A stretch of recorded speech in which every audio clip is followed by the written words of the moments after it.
sebuah terobosan atau breakthrough bagi seorang karyawan agar bisa mendapatkan income tambahan tanpa mengganggu pekerjaan utama.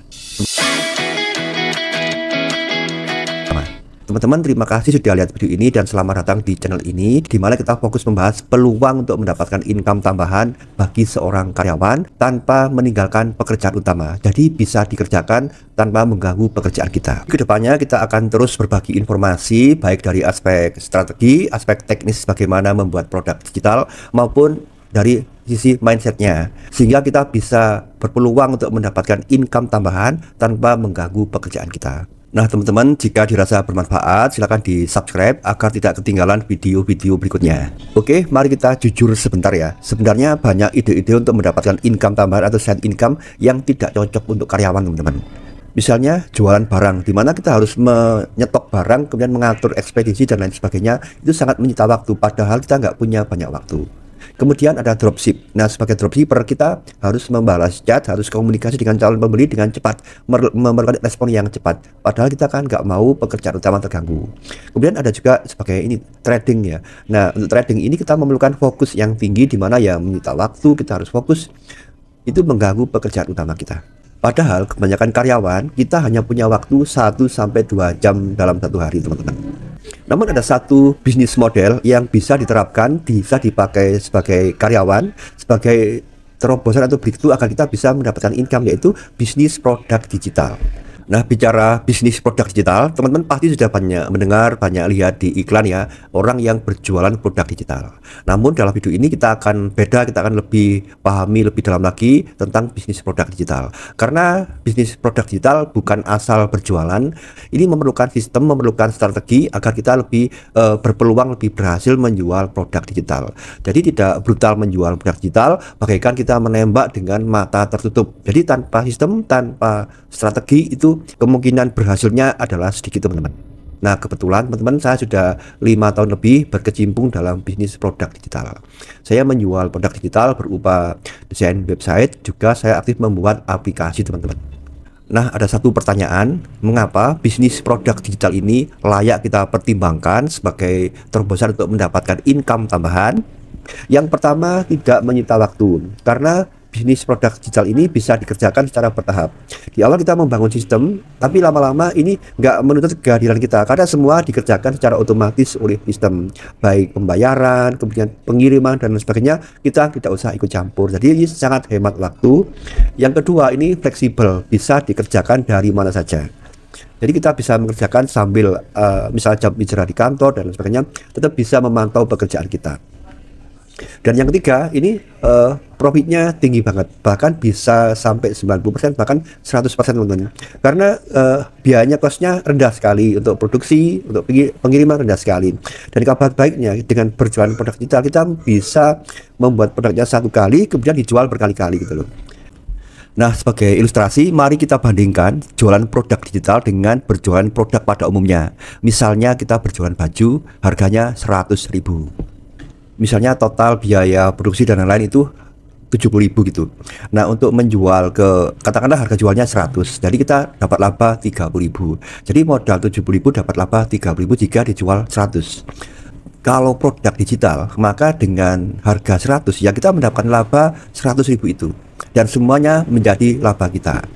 Karena begini, kalau kita berjualan kaos kan, kaosnya habis, ada orang beli, kita bikin lagi kan. Kalau produk digital enggak, teman-teman, kita bikin satu kali, kemudian jika ada orang beli, kita nggak usah bikin lagi, tinggal menjualnya saja. Jadi dengan demikian labanya 100%. Misalnya laba kita jual harga 100.000 ya, itu semua menjadi laba kita semua gitu. Jadi bayangkan misalnya satu hari aja kita bisa menjual 5 produk, udah mendapatkan 500.000 per hari. Jika 30 hari, maka yang dikalikan sendiri akan mendapatkan 15 juta. Jika laku 5 item dan harganya 100.000. Nah, pertanyaan yang paling mendasar adalah, apakah produk digital itu? Nah, teman akan lebih mudah dipahami, saya akan menerjemahkan ke terjemahan bebas ya. Produk digital itu adalah produk informasi yang tidak bisa kita pegang, tapi bisa kita dengar dan bisa kita lihat. Dan ini bermanfaat bagi orang lain. Untuk itu, kenapa dia bisa laku? Karena ya ada manfaatnya. Jadi berupa file yang hanya bisa dilihat dan bisa didengar, tidak bisa dipegang. Nah, bentuknya bermacam-macam, ada bentuk e-book yang berupa PDF kita baca gitu ya. Ada berupa tutorial video, ada berupa kelas online, ada berupa tutorial, ada berupa musik dan lain sebagainya. Itu bisa dijual karena itu bermanfaat bagi orang yang membutuhkannya gitu loh. Dan masing-masing kita ini teman-teman punya ini loh, punya kecocokan sendiri mana produk digital yang paling sesuai untuk kita gitu. Untuk bisa bisnis produk digital ada dua jenis, dua cara yang bisa kita pakai. Jika kita mempunyai informasi yang berguna untuk orang lain, punya skill begitu, kita bisa mengubahnya dalam bentuk digital. Misalnya, jika kita seorang pengajar, kita bisa membuat kelas online di mana kita bisa mendapatkan income dari berjualan kelas online tersebut. Ataupun kita bisa membuat buku tutorial tentang bagaimana cara belajar sesuatu, itu bisa kita kemas dalam produk e-book dan bisa laku terjual, teman-teman. Dan masih banyak lagi macamnya. Nah, bagaimana yang belum punya skill, teman-teman? Nah, kita selain bisa membuat sendiri, kita juga bisa menjualkan produk orang lain. Jadi kita tinggal mempertemukan orang yang membutuhkan dengan produk yang sesuai. Jadi kita bisa menjual produk tersebut tanpa membuatnya terlebih dahulu. Tentu saja profitnya atau keuntungannya lebih besar kita membuat produk sendiri, karena kita sendiri yang menentukan labanya, harganya berapa kita tentukan sendiri. Kalau menjualkan produk orang lain, kita dapat hasil dari fee yang diberikan kepada kita. Teknisnya bagaimana nanti akan kita jelaskan. Kalau di video ini terlalu panjang, mungkin di video berikutnya akan saya jelaskan bagaimana cara membuat produk digital, bagaimana cara membuatnya, agar terhindar dari cara kebanyakan orang di mana menjual produk digital secara brutal dan akhirnya tidak terjadi closing. Teman-teman, berarti ini hal-hal yang harus kita perhatikan, kita maksimalkan agar berpotensi untuk mendapatkan income dari jualan produk digital. Nah, dengan membangun sistem ini, maka kita membangun sistem ini sudah berjalan, maka akan berjalan dengan otomatis. Jadi kita nggak usah repot-repot lagi membangun dari awal. Jadi langkah apa sajakah yang harus kita perhatikan agar kita bisa membangun bisnis produk digital dengan benar? Ada 3, teman-teman. Yang pertama, kita membuat akun dengan benar. Kita membuat akun di media sosial dengan benar, artinya menyasar ke segmen pasar tertentu. Jangan membuat akun yang ditujukan untuk semua orang, maka akan bias dan tidak akan menyasar ke segmen tertentu. Nah, kebanyakan orang terjebak di sini, ingin membuat akun yang bisa diterima oleh semua orang, maka menyasar ke segmen semuanya. Jadi malah tidak akan terjadi spesial. Bayangkan seperti ini, di sosial media itu adalah traffic. Bayangkan itu sebuah mall, ada banyak toko, itu akun berupa toko-toko gitu ya. Ada khusus toko yang menjual misalnya makanan, kopi gitu ya, itu akun khusus kopi, dia spesial di situ. Ada yang spesial di pakaian gitu ya, ada yang spesial di makanan, misalnya ada yang spesial di minuman, kemudian ada yang spesial di HP. Nah, bayangkan jika Anda mempunyai akun random ya, apapun ada gitu loh. Jadi pada di mall itu kita punya toko tapi jualan apapun, jadi nggak jelas segmennya kemana gitu ya kan. Akhirnya orang nggak nyaman beli di situ, kan dianggap ini nggak serius, ini nggak menggarap di segmen tertentu. Jadi hindari akun yang menyasar ke semua segmen, kita kerucutkan ke segmen yang kita sasar, jadi lebih spesial, teman-teman. Cara memilih kategori itu, kita mencari kategori di mana kita akan gunakan untuk menyelesaikan masalah di segmen tersebut, sehingga produk digital yang kita tawarkan itu menjadi solusinya dan bisa berpeluang untuk laku terjual. Jadi yang pertama, bikin akun dengan benar, sasar segmen tertentu, cari yang ada masalahnya dan Anda, teman-teman, paling nggak tahu di situ gitu loh, dan mereka punya daya beli. Jadi yang pertama, buat akun dengan segmen pasar tertentu sesuai niche atau kategori kita. Pilih media sosial bermacam-macam, ada TikTok, ada YouTube, ada Instagram. Pilih yang mana yang paling sesuai dengan niche market kita. Kalau produknya lebih mudah diterima, pilih yang misalnya TikTok gitu ya. Kalau Instagram, pilih yang tutorial, itu biasanya orang cenderung di Instagram. Kalau orang yang lebih detail, biasanya suka di YouTube.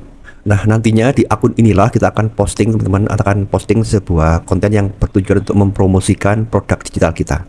Nah, tapi ingat, jangan langsung buru-buru promosi, teman-teman, tapi kita membuat konten yang memancing untuk orang percaya kepada kita dulu. Kita membentuk audiens dulu, karena awal mula terjadi transaksi adalah adanya kepercayaan atau trust dulu. Jadi jangan buru-buru posting berjualan, hard selling, tapi kita posting yang misalnya ada tips, ada edukasi dan lain sebagainya. Misalnya nih, kita akan berjualan produk digital, cerita anak sebelum tidur gitu ya. Nah, maka kita di akun kita ya posting yang ada hubungannya dengan tentang parenting, misalnya cara tips agar anak tidak kecanduan gadget dan lain sebagainya, tips makanan bergizi untuk anak-anak agar tetap sehat gitu, misalnya seperti itu. Yang penting tips yang ada hubungannya dengan produk yang akan kita jual ke segmen pasar tersebut. Kan kalau kita mau dalam hal ini contoh ya, kita mau berjualan ebook cerita anak gitu kan, ini nyasar ke orang tua dan anak, maka ya kita di akun kita posting tentang masalah yang ada hubungannya tentang anak dan orang tuanya gitu. Selain itu yang perlu kita perhatikan selain konten adalah profil dan foto profile. Nah, dalam menulis profile ini teman-teman, kita harus membuat sejelas mungkin agar para viewer, para audiens itu paham betul bahwa ini akan membahas apa dan manfaatnya bagi user, bagi viewer itu apa gitu loh. Jadi jelas, mereka jelas nih, dengan melihat akun ini akan mendapat apa yang didapat dari akun ini, informasi apa gitu loh. Misalnya nih, kalau di akun saya ini adalah ini, channel ini adalah berisi informasi untuk mendapatkan peluang mendapatkan income dari internet tanpa mengganggu pekerjaan. Jadi jelas bahwa akun ini berisi informasi untuk mendapatkan income tanpa mengganggu pekerjaan. Jadi viewer yang datang ke akun kita udah jelas nih bahwa mereka akan mendapatkan sesuatu informasi gitu loh. Kemudian di foto profile, usahakan ini bisa sebuah logo ataupun profile foto kita. Jangan sampai membuat foto profile itu yang nggak jelas, misalnya kayak avatar atau sesuatu yang nggak ada maknanya teman-teman. Jadi di profile dan foto profile itu melambangkan identitas kita. Sekarang yang kedua, membuat toko online ataupun landing page dengan benar. Bagaimana maksudnya dengan benar? Yang pertama, teksnya atau copywritingnya harus benar sehingga menggugah orang untuk membeli produk kita. Kemudian sama teks copywritingnya benar, bagus. Yang kedua, CTA-nya, call to action-nya harus jelas. Jadi pengunjung disuruh ngapain itu jelas teman-teman. Kemudian produknya juga jelas dituliskan itu dengan jelas, harganya berapa, ada jelas semuanya. Yang pertama, copywritingnya, teksnya harus jelas, harus memancing orang untuk membeli. Ini disebut dengan copywriting teman-teman. Urutannya adalah yang pertama, berikan masalahnya dulu, kemudian kita berikan solusi, kemudian kita kasih tombol call to action untuk membeli produk kita. Contohnya seperti ini, misalnya kita mau menjual ebook tentang buku tentang cerita anak. Nah, kita pertama kita arahkan dulu masalahnya gini. Misalnya gini ya, apakah Bapak Ibu punya masalah seperti ini? Anak-anak sering tidak bisa tidur karena kecanduan gadget dan akhirnya mereka kurang fokus dan akhirnya terlambat tidur, berdampak kepada kesehatannya. Berbagai macam sudah dicoba namun mereka tetap saja tidak bisa diarahkan dengan benar. Nah, kami menawarkan solusinya, bagaimana kalau kita bacakan dulu cerita sebelum mereka tidur.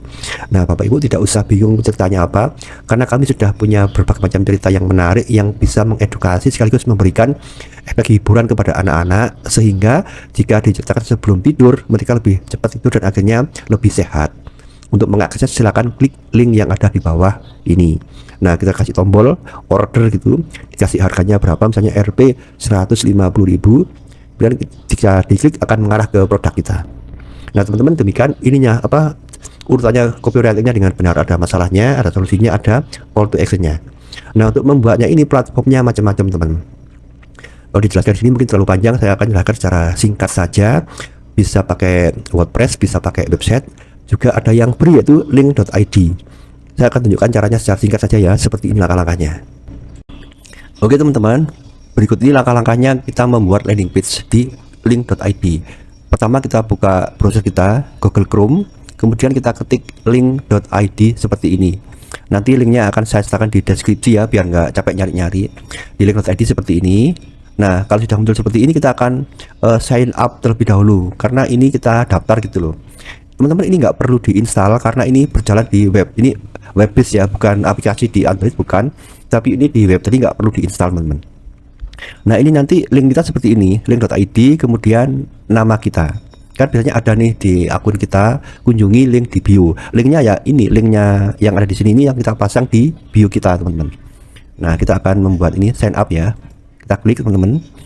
Nah, kemudian kita diarahkan nih, kita registrasi menggunakan metode apa gitu loh. Bisa menggunakan dengan Google. Nah, karena saya sudah sign up, ini akan saya lewati teman-teman ya, dianggap sudah melakukan sign up seperti ini. Continue with Google kita pilih. Nah, setelah kita melakukan sign up ya, kita langsung menuju ke sini teman-teman, ke dashboard di sini. Di sini kita bisa mengatur membuat landing page kita. Nah seperti ini, home, ini ada menu-menunya ya. Nah seperti ini teman-teman.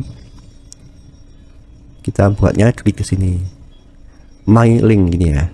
Nah ini ada add new blog, ini kita menambahkan sesuatu di landing page kita. Kita klik seperti ini, kita akan menambahkan teks atau menambahkan gambar gitu, tinggal diklik saja, atau menambahkan produk digital di sini.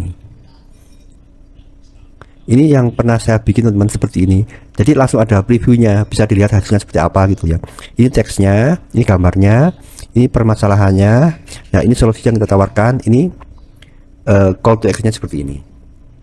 Nah saya akan buatkan di video tersendiri bagaimana caranya step by step agar mudah teman-teman ya, bisa diikuti. Kalau di sini mungkin akan terlalu panjang ya. Jadi kita membuat secara garis besar, membuatnya di link.id, dimana ini bisa secara otomatis jika ada orang yang beli produk kita, otomatis pembayarannya di sini ada payment gateway-nya. Nanti uangnya masuk ke sini, ke LinkedIn ini, dan bisa kita tarik ke saldo kita. Kemudian ini juga bisa menambahkan produk digital kita. Di sini kan ada sini, ada my link ini, ada add new blog. Nah di sini ada monetization, kita pilih digital product, pilih yang simple. Nah ini contohnya, kita akan menambahkan gambar, judul, deskripsi produk, kemudian kita menaruh linknya di sini. Dan nanti jika ada orang yang beli, dia akan langsung mendownload dari landing page kita ini. Jadi kita otomatis bisa melayani mereka walaupun kita nggak aktif gitu loh. Jadi ini di landing page ini udah otomatis melayani pembayaran, juga melayani pengiriman atau download file tersebut. Jadi kita bisa tinggal, kita bisa nggak aktif, kita sambil kerja, ini sudah bisa kerja sendiri teman. Kasarnya seperti itu. Ini kelihatannya rumit, tapi sebenarnya tidak rumit teman-teman. Nanti akan saya jelaskan step by step agar lebih jelas lagi ya. Linknya ada di deskripsi. Jika mau mencoba-coba, akan saya buatkan video yang lebih lengkap teman-teman, biar bisa diikuti ya. Demikian secara singkat cara membuat landing page-nya. Nah seperti ini. Kemudian yang ketiga adalah mencari produk digital dengan benar. Kan tadi sudah dua teman-teman ya. Yang pertama membuat akun dengan benar, dengan bagus. Yang kedua membuat landing page dengan benar. Nah ketiga kita memilih produk digital dengan benar. Teman-teman ada dua cara yang bisa kita pakai. Yang pertama kita membuat sendiri produk digitalnya, yaitu dengan cara kita mengubah informasi yang kita miliki ke bentuk digital. Bisa sebuah buku, e-book, ataupun sebuah tutorial, ataupun sebuah e-course teman-teman ya. Nah jika kita mempunyai skill, kita bisa membuat sendiri. Namun jika kita belum mempunyai atau belum sempat membuat, kita bisa menjual produk orang lain. Banyak produk digital yang dimana kita bisa menjual kembali teman-teman. Entah itu kita beli kemudian kita punya hak jual kembali, ataupun kita jadi afiliator produk digital. Di link.id sudah ada fasilitas untuk kita jadi afiliator produk digital. Yang penting kita memilih produk digital itu memilih yang memang betul-betul bermanfaat dan pas dengan target market kita. Kita memiliki produk digital yang memang bisa jadi solusi untuk masalah yang dihadapi oleh viewer kita. Jadi kita menjual solusi, menjual jalan keluar bagi mereka yang membutuhkan. Jangan terpancing dengan harga yang murah, kemudian jangan terpancing menjual produk ke semua orang. Nah dengan demikian kita memilih produk digital dengan baik dan benar teman-teman ya. Teman-teman demikian yang bisa saya sampaikan. Mohon maaf jika ada salah kata. Jangan lupa ikuti terus channel ini karena ke depan akan banyak sekali informasi tentang cara mencari income dengan produk digital, baik dari sisi teknik, dari sisi dari strateginya maupun mindsetnya. Demikian, semoga bermanfaat. Saya Anang Santoso, mohon maaf jika ada salah kata ataupun kekurangannya. Selamat berkarya, sampai bertemu di video berikutnya. Salam sukses.